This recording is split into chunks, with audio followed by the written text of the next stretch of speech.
Who do I have with me here today? I am JP Sims. I'm a local author. Local author, J.P. Sims. Where are you originally from?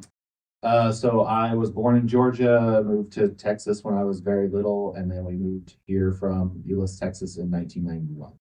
And I've been here for the most part since then, other than a couple of like moves for college and work. 1991. Okay. So you went to high school here? I did my first 3 years at Lakeland High, and then I graduated from Kathleen in 2002. You did, 2002. Wow, when did Lewis graduate from there, didn't he? Ray Lewis, yes. I don't know the graduation year. It might have been 90s. Yeah, but he was before me, and that's a big deal at Kathleen High School. You know that, absolutely. So where'd you go to college? Did you go to college? I went to college at University of South Florida. All right, Bulls. Yeah. I did my bachelor's and my master's degree there. It took me a while to graduate just because I was going at like a half-time pace because I was working full-time. But eventually I graduated, got both degrees, and that has accelerated me into a good profession. That's fantastic. Because I talked about graduating late. I was in the USF. I went to my senior year, like at 25, and quit, and went into the professional world. And then in 2008, when the financial crisis came on, they laid me off, and I got to go back to USF and get my bachelor's from USF. Nice. Yeah, in 2011. Yeah, and then enjoyed that very much. So you're in the professional world, and you are a author, a writer. Yes. So I started writing this book a couple of years ago. Can I see it? It is called Three Loves, and it's a coming-of-age romance novel about the protagonist having like three very distinct relationships over a period of time. So it takes place over the course of like 20-some years. And just the different relationships that kind of molded him into the man that he becomes later on in the story. But it's not just about the three, it's about all the people that he kind of learns from in between. So each of the loves, the relationships are like markers in time of like a new era that begins for that character.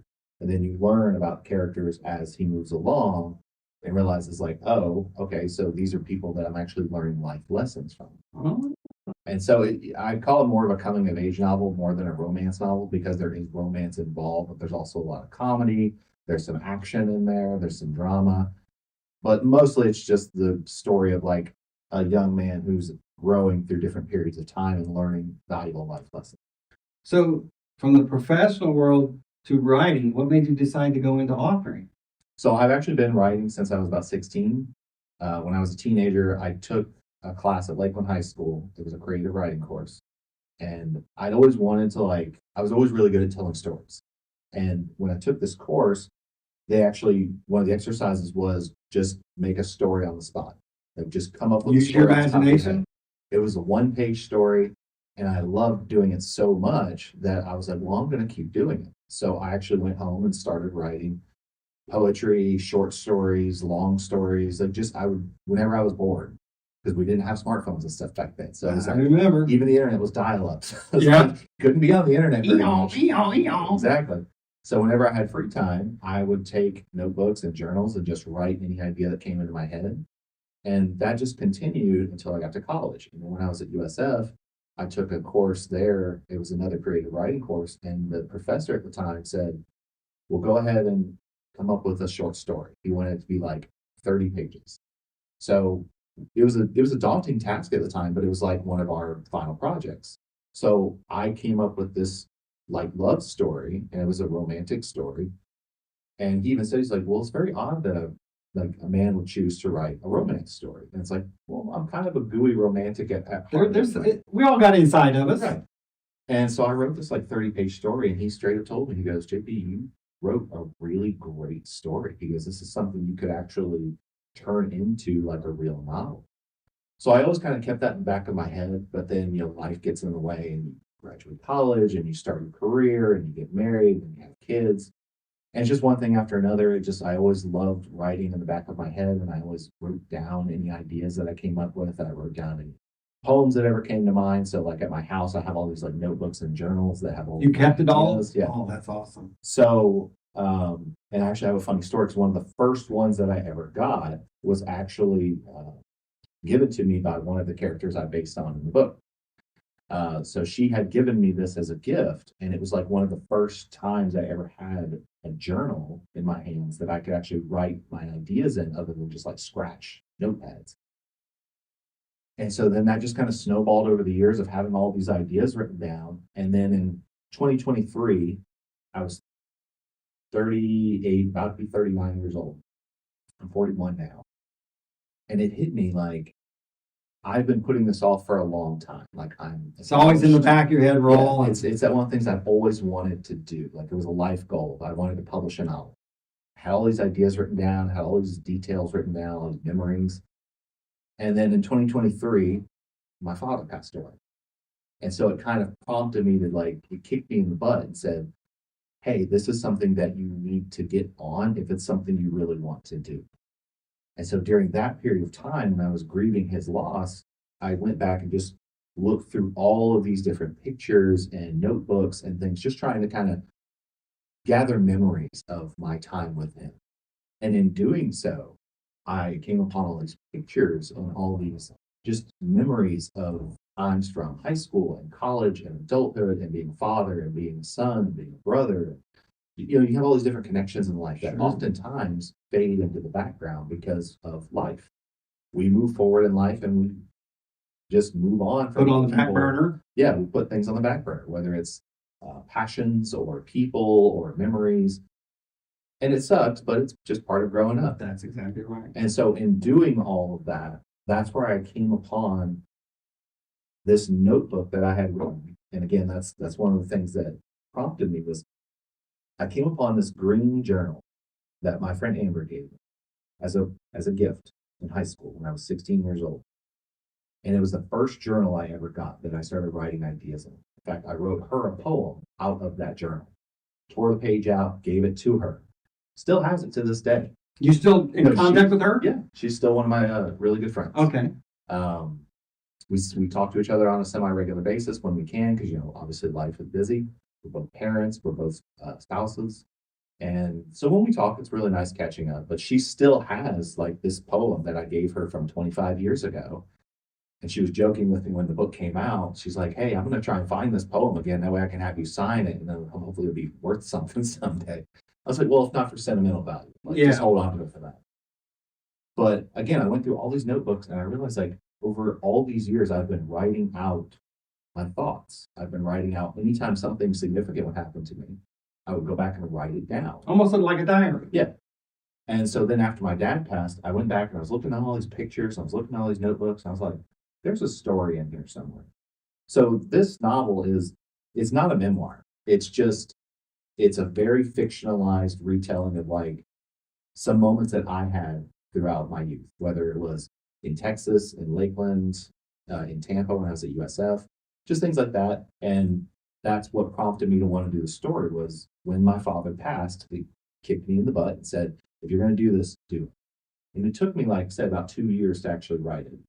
It was the summer before I turned 40 when I actually went through and finished like my first draft. And I went back and reread it and I thought, I don't like this. It's just not what I wanted. You seldom get it right the first time. And my friend Jason said the same thing. He's like, very rarely do we ever get things right on the first try, especially if it's your first book.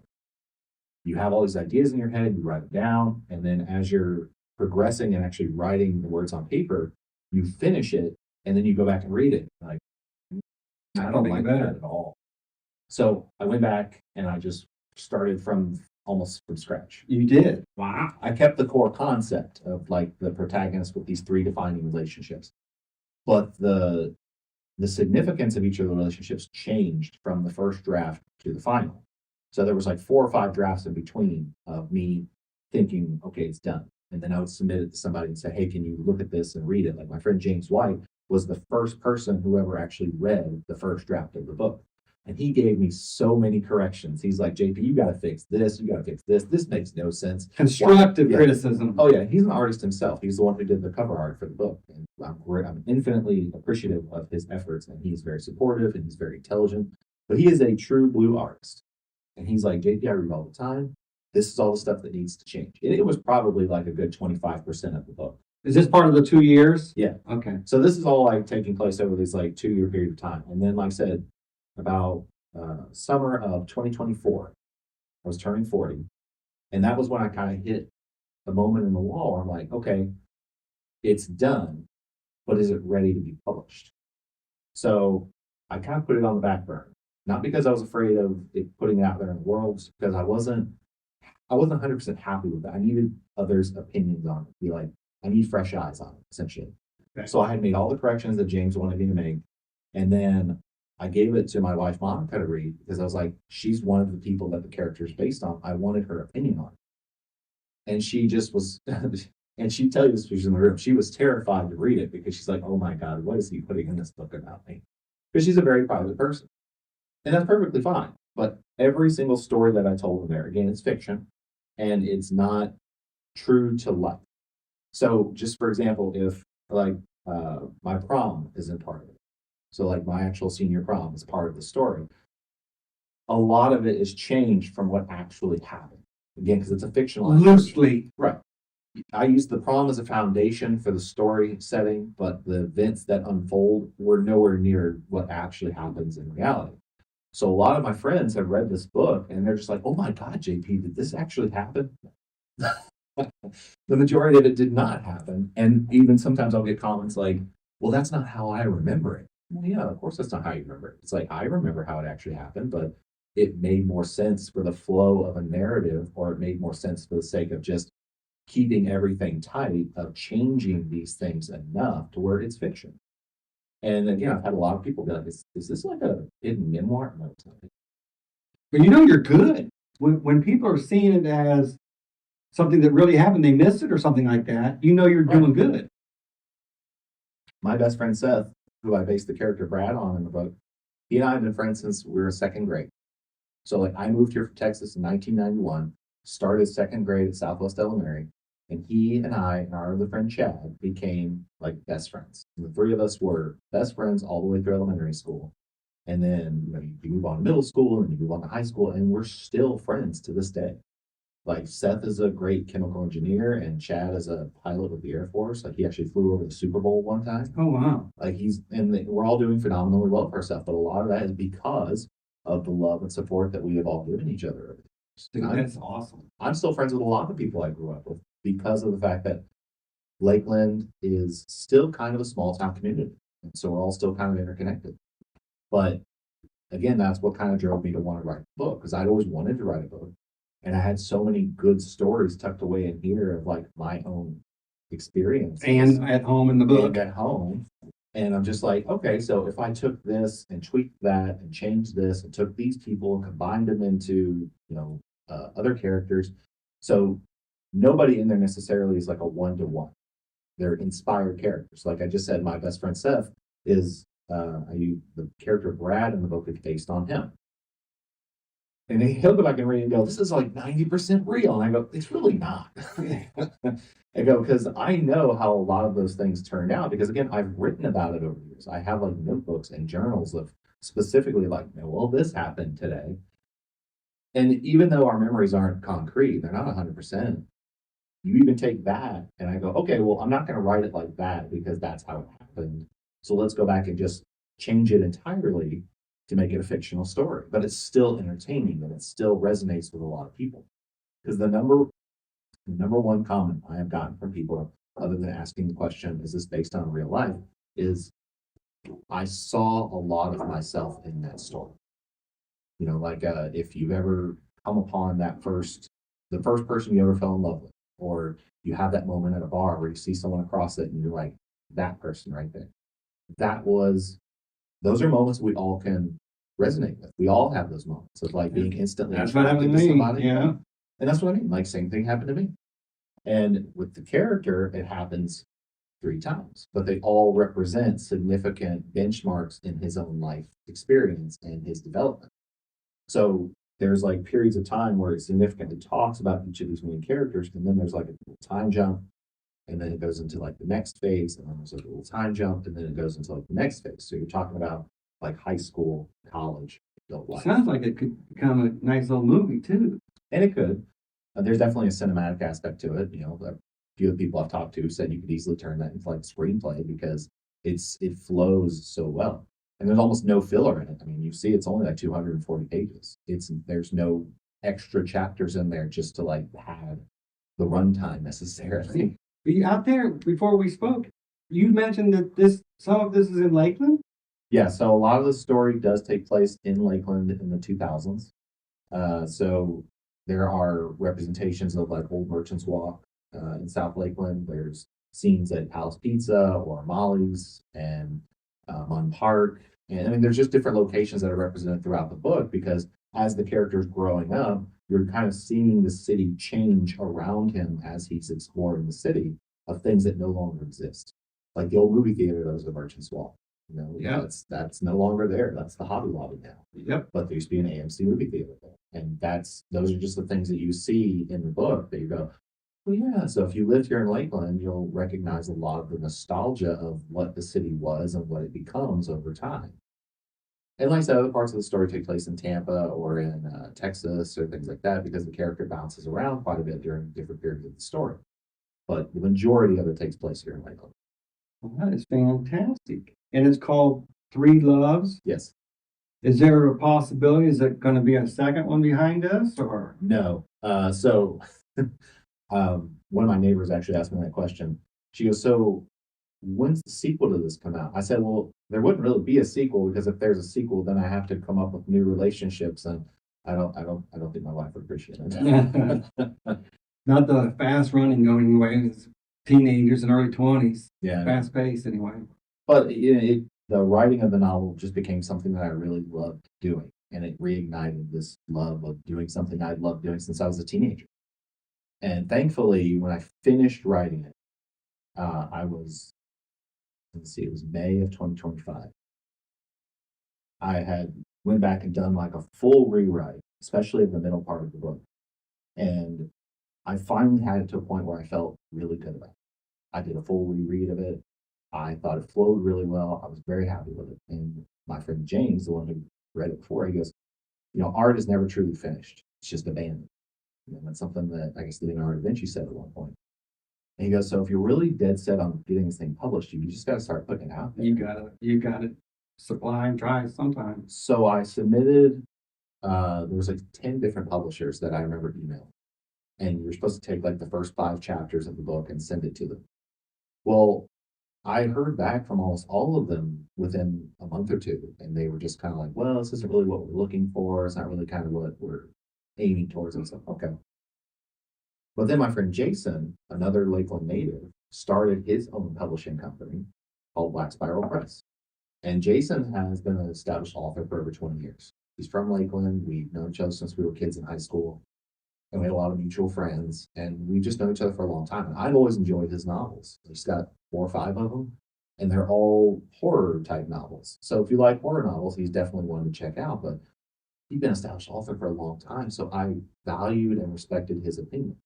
So I said, well, if I'm serious about this, I'm going to give him a copy. So I sent him a copy. It was just a PDF that I sent to him through Facebook Messenger. I said, hey, start reading the story. Tell me if it's any good, because so far I haven't had a lot of luck with getting responses. Why wouldn't you do that from the first? I knew this whole thing. Okay. I didn't think about that. Like, I knew that he was a publisher. I knew he was an author, but I didn't want to just immediately go the route of, oh, well, I don't want to ask one of my friends for a favor. Sure. I didn't want to go that route. It's like, if I'm going to do this, I wanted to try and make it seem legitimate. A third party random company would read it and be like, that's a story. Sometimes your friends won't tell you the truth either. Right. But again, he's a very candid, professional person. So his opinion mattered a lot because he's done this for so long. So finally, I sent him the PDF and he read it within a month or so. He came into town August of 2025. I sent it to him because I told him about it beforehand. I said, hey, is this something you'd be interested in reading? And he straight up was like, that's not typically a genre that I'm ever interested in. Like, he loves the horror genres and the classics. And he started reading it, and like a month later, he goes, JP, we need to publish this. Because this is a phenomenal story. Like, I need to just get this out there into the world. And I said, are you sure? He goes, yeah, it hits every beat. It's funny, it's romantic, it's nostalgic, it's got action, it's got drama. He goes, you laugh, you're crying. Because there's so much emotional depth and all the characters are emotionally driven and it's very well developed that you believe that each of these characters are real people. They're all fleshed out, they're all very deep and complex. And the original flaw that I saw in the book, he actually saw it as a strength in that there's not a lot of novels out there written by men that are romantic in nature because there's just not. Like a man writing a lot of romance novels is not really a thing. And I said, okay, so that kind of became the niche of just that's your thing. So he took it and he did another round of edits on it, which was all mostly just grammatical and spelling and punctuation, things like that. He's like, but the story works. He goes, but I need you to cut out this section, but then add in this section, cut out this and add this. He's like, expand on this character because it makes it flow better. So by November of last year, we finally had it done. He goes, okay, sit on it, let it breathe for a little bit. Then we did the cover art. So that's when we went to James and we're like, James, can you do the cover art for us? And he goes, well, when you're doing cover art, you either want something that pops to sell, or you want something that's a visual representation of a pivotal moment of the book. And I said, well, these are like several of the pivotal moments in the story. He goes, well, which one do you think would best reflect the artistic vision on the cover? And I said, well, so I narrowed it down to two. So there's that and another scene. And he goes, honestly, the idea of the main character sitting alone on a beach under a full moon provokes like this thought of, well, why is he sitting under the full moon? Like, what happens to get him to that point? And again, he did such a good job. Like, that's hand drawn. That's hand drawn? Yeah. Wow. So, like, that's not AI or any of that. He drew that. And he actually signed his name right here in the moon. I'll be doggone. Because he does that. Oh, yeah. Yeah. And I didn't even catch that until after the book was published. And I was looking at the cover and I go, James, did you sign your name on the cover art? He goes, yeah, I did. Yeah. But then it was really funny because after we had the final draft, we had everything ready to go, cover art, everything had been formatted, everything had been edited, it was ready to go. And I met with a marketer because I wanted to promote it. Like I wanted to get it out there into the world. It's like, Jason was phenomenal with helping me get it edited and getting it published in the first place because it's his publishing company. But I needed someone who's going to help me like put it out there in the world. So the first marketing company I met with looks at the book and the guy goes, your cover art's kind of a downer. I said, what? And he goes, it's kind of depressing. And I go, I don't get that at all. He goes, well, I think it's more of just the colors and all that. And I go, I think I'm going to stick with it. And I'm glad I did because I don't get that vibe at all. And I think he was trying to sell me on like redoing the cover art like a service or whatever. But then the book came out in March. You passed on him? I passed on him. Went to another one. Didn't really like the direction they were going or how much it was going to cost because I'm like, I'm doing this all by myself. I'm paying for all these things just like how you do with I Am Lakeland. It's like you're doing this out of pocket. And you're like, well, I'm not going to bankrupt myself putting this out there for the world to see, but I do want people to see it. So I ended up just going with like digital stuff that I do on my own, like just some marketing. I started some social media accounts and stuff, just kind of pushing it on. But then when I had the release day back in March of this year, Swan Brewing was courteous enough to let us have a space there. Dan over there? Yeah. And they were extremely helpful. And I'm eternally grateful for the fact that they just were like, here's a spot. Take this space, sell your book, promote it however you want to, tag us online. They even had like live music there and they had a food truck. He's got that one nice spot right there. That's the one. Dan, yeah. And I must have sold over 100 copies just that day. Wow. Because the community in Lakeland was so supportive and I had a lot of friends and a lot of family and they came out just in by the dozens and they were buying the book and I was so grateful for that.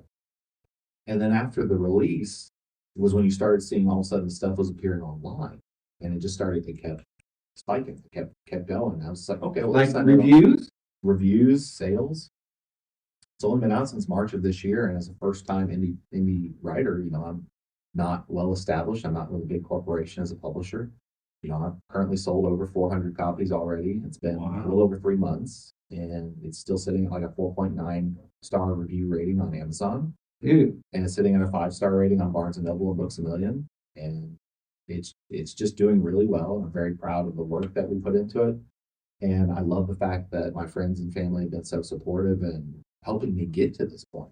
Even if they haven't read the book yet, because there was a lot of people who bought the book and they're just kind of like, I'm just being supportive. Yeah, it's great. I'm still super appreciative of of that. course.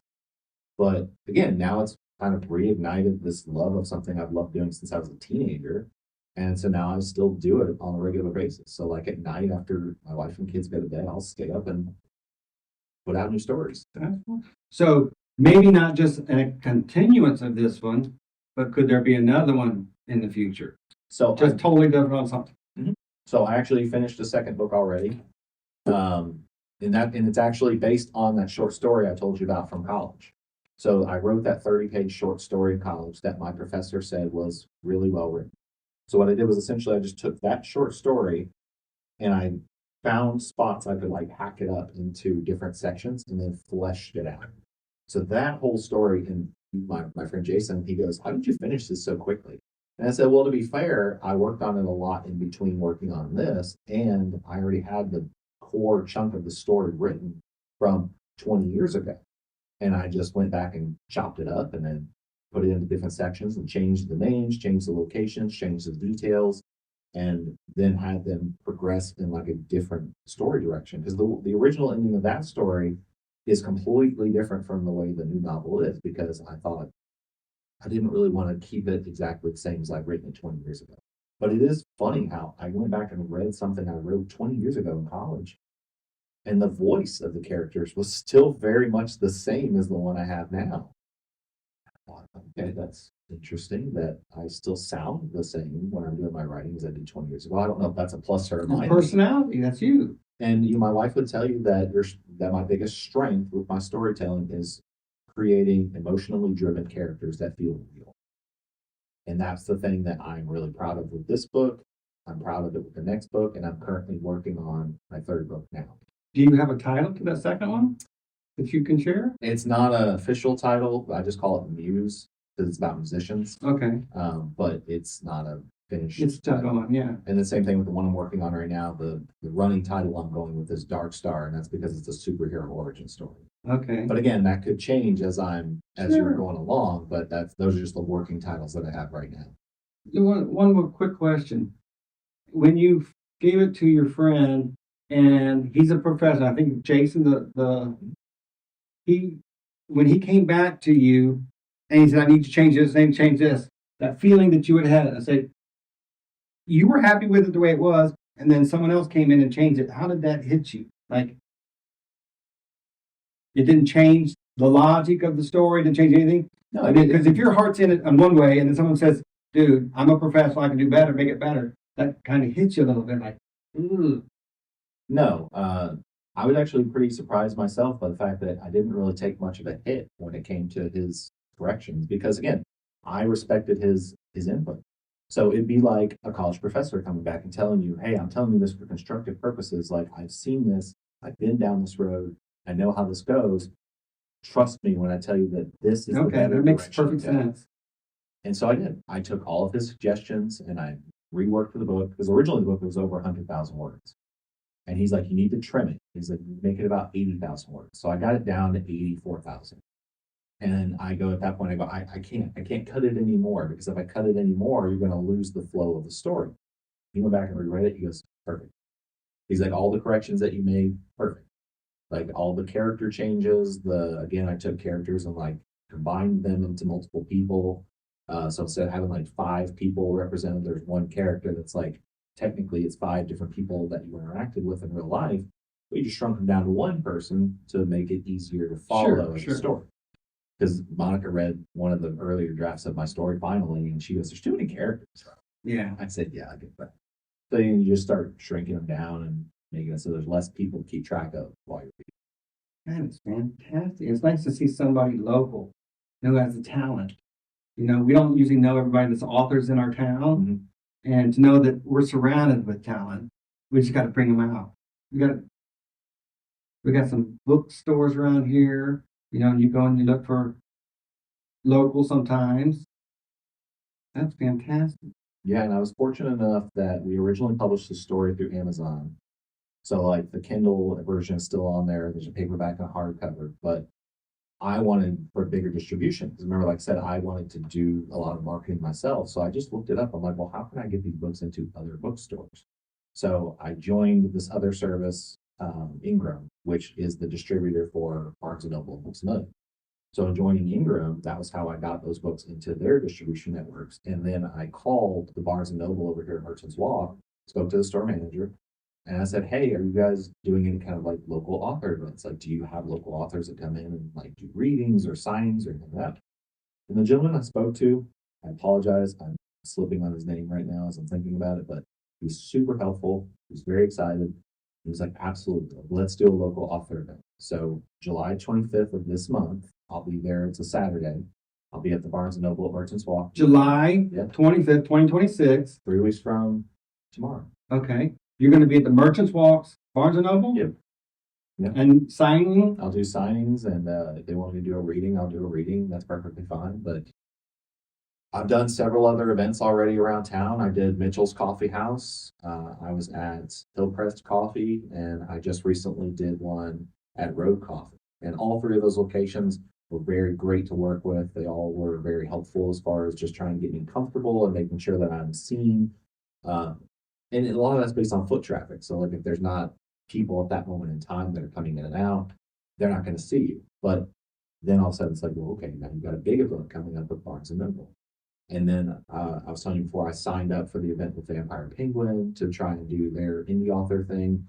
I don't know if I'm actually part of that yet. But that's the new bookstore that just opened recently. Yeah, it's like a coffee shop, shaved ice place. It's really cool. I went in there on Tuesday and I got a coffee, and I had never been in there before, and it just reminded me of something that like Edgar Allan Poe would love. And I thought it was really cool. The interior of it was so well decorated. The staff was super, super nice and very helpful.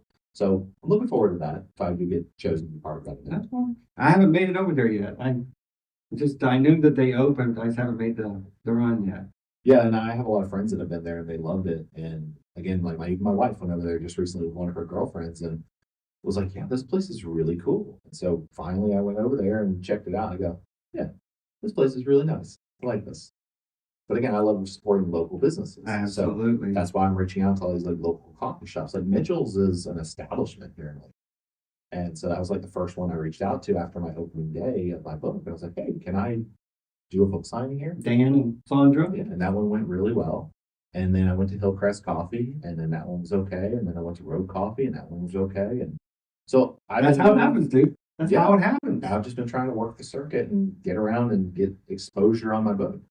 Because for me, it's not about the money. It's about just people enjoying and appreciating something that I create.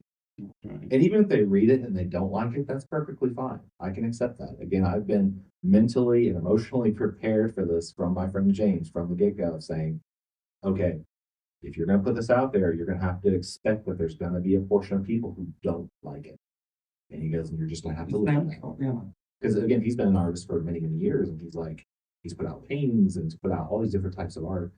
Sometimes they're loved and sometimes they're not. He goes, "But art is subjective."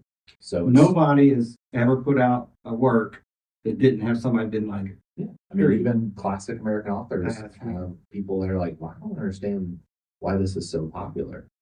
But my wife, Monica, she equates the story kind of like a Forrest Gump type story, where it's a coming of age type story. We follow him from a very young age through an older period of time, and it takes place over like 20 some years. And he grows throughout the book. So like each moment that you catch up to him, you're like, "Oh, he's living through this life event." And obviously not as significant as something as like what Forrest Gump went through.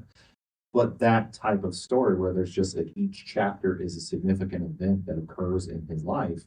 So there are no filler chapters. Every chapter flows as a just entertaining area. That's a good point to bring up. That people who are reading art, or say your book, they themselves are at different stages of life. They may be young kids who are just reading. middle adults reading, and older people. So people have different life experiences. So when they read it, they may see it as a negative because they've had recently in their life negative. But you're not going to get 100% across the board. No one is. Yeah. So the fact that I'm still sitting at such a high rating with the amount of copies that I've sold, I thought was incredible. I go, okay, well, at least this is definitely a story that seems to resonate with a lot of people, whether it's emotionally or just entertaining wise. They seem to like it just fine, and I'm okay with that. Now, my next book, like I said, that one I don't have a definitive title for. I just call it Muse because it's about musicians, but that one's just a straight romance book. And again, even my wife was like, "It's so weird that like a guy would write a romance novel." I go, "Well, it's not that I'm like, it's not like one of those passionate. It's a kind of books. niche. It's a Right. perfect niche. It's like, but I'm good at writing emotionally driven characters. That seems to be the thing I'm really good at.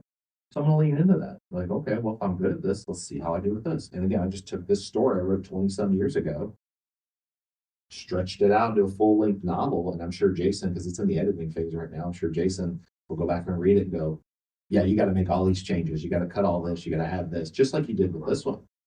And I'm fine with that because that's what an editor does is they go, well, how does this flow properly? So I'm looking forward to seeing what he does with that. But yeah, it's something I'm going to keep doing. So like I'm going to keep putting out books. I get teased a little bit by my guy friends for this one because it is so loosely based on my own life experiences. But again, a lot of it is fiction or fictionalized. So like there are moments that did happen, but they're taken way out of context and just taken to like a dramatic extreme. And that's purposeful because Yeah, that's the for intention. entertainment. Absolutely. And so when people say, well, like, what's the ratio of reality to fiction? I often say, well, in my opinion, just going back with how I wrote it, I would say it's like 75% fiction and like 25% real. Because again, the reality is the foundation of the story. Again, going to high school, going to college, like scenes at USF, scenes at Catholic High School, those are real. Like those are real Well, locations. every book, every story's got to have a foundation. Right. And a lot of the writers I have met throughout this process have told me the same thing. Writers pull from real life and you just change it, whether it's names, locations, events, details, dialogues, you just change it. What else is there? Life is often giving you so much when it comes to things you could tell stories about. And I love that idea because that's what this one primarily is. It's lived experiences, heavily fictionalized and dramatized to be different from what actually happened in reality, but for the sake of the narrative. And I had a lot of fun writing it, and I'm going to keep doing it because it's something I really enjoy. Even if I put out my next book and no one buys a copy, I'm just going to keep living life to the fullest. Yeah, because now I have these distribution channels set up with Barnes and Noble, Books a Million, Amazon. I'm trying to get in with a lot of the local bookstores. Like I'm trying to do like Crest over here. I always forget the name of that street. I want to say Pine or Bay. I don't remember. But just those kinds of things, trying to get with those local bookstores and just say, look, I don't need 20 copies on the shelf. It's like, let's just put like one or two of on the shelf. And whenever I see one of those lending libraries around town, the little boxes that you see near the road, I always stick one of my paperbacks in there. Yeah. And just sign it real quick, stick it in one of those boxes because then if somebody picks it up and they go, okay, well, you got like Ernest Hemingway and Edgar Allan Poe and Jane Austen, and all of a sudden it's like, J.P. Sims. Who's that? Mm-hmm. Mitchell's over there has a bookcase there that you can just grab a book, go home, read it, bring it back. It's like you got a copy there. See, yeah, absolutely. Anytime I go to one of those locations, if there's a bookshelf there, I'll go and just stick a copy on the bookshelf because somebody might see it and they might pick it up, and then it's a signed copy, and then they pick it up and they read it and they love it. It's like, oh, this takes place primarily here in Lakeland. And just a couple weeks ago, I run into people that have read the book. My picture's in the back of the book, so then they're like, "Oh, did you write this?" I'm like, "Yeah, I did write it." And they'll ask me, they're like, "Oh man, I don't have anything to sign," but like they don't have their book with them. Or I'll have friends from across the country that have ordered it online, or I've mailed them copies, and they'll text me and be like, "Dude, I loved your story. It was so great." And social media has been helping out a lot. People posting my book on there, like pictures with them with the book, or tagging events and things like that. And it's just been going really well. What are your social media handles? So on Instagram, my author handle is jpsims84, and I think it's the same with Twitter, jpsims84, because I was trying to just keep it all pretty consistent and it's easy. And I also have my own website, jpsims.net. jpsims.net. .net. Okay. So that links to all of the places that you can purchase the book. So Barnes and Noble, Amazon. I'm also just adding all the events that I'll be attending there. My goal eventually is to get to where I can attend like some of these conventions or conferences or something of that nature and present it on a wider basis. And I've had a couple people that said that this is the kind of thing that would probably be good for like a lit class or a book club or something that a lot of people are reading at the same time, and then they can kind of bounce ideas off of each other. Like, how do you feel about this book? There's several book clubs here in Lakeland. Yeah, absolutely. So I'm excited to see what direction it That's goes. wonderful to hear. Absolutely wonderful. Yeah. And soon to be on IamLakeland.com, author section. Well, I appreciate your time, and maybe we'll do this again when your next book comes out. Sure, I love that. This has been a lot of fun. Thank you, JP. I appreciate your time very much. Fantastic. Oh, I want to thank Coash for letting me use this beautiful room. And have a fantastic 4th of July, 250 next week. America No, 250. tomorrow. Tomorrow. Tomorrow's Tomorrow's 4th of July. 4th of July, 250. Do you remember were you born before 76? I was born in 84. 84? My wife was born in 76, though. Yeah. I remember I was like 8 years old. Yeah. Yeah, she was born that year of the bicentennial. Is that the word? Yeah, so she was born that year. But she didn't remember. She was a baby. Yeah. Happy birthday, America. I know it's exciting. It feels like a special episode. There you go. I appreciate it very much.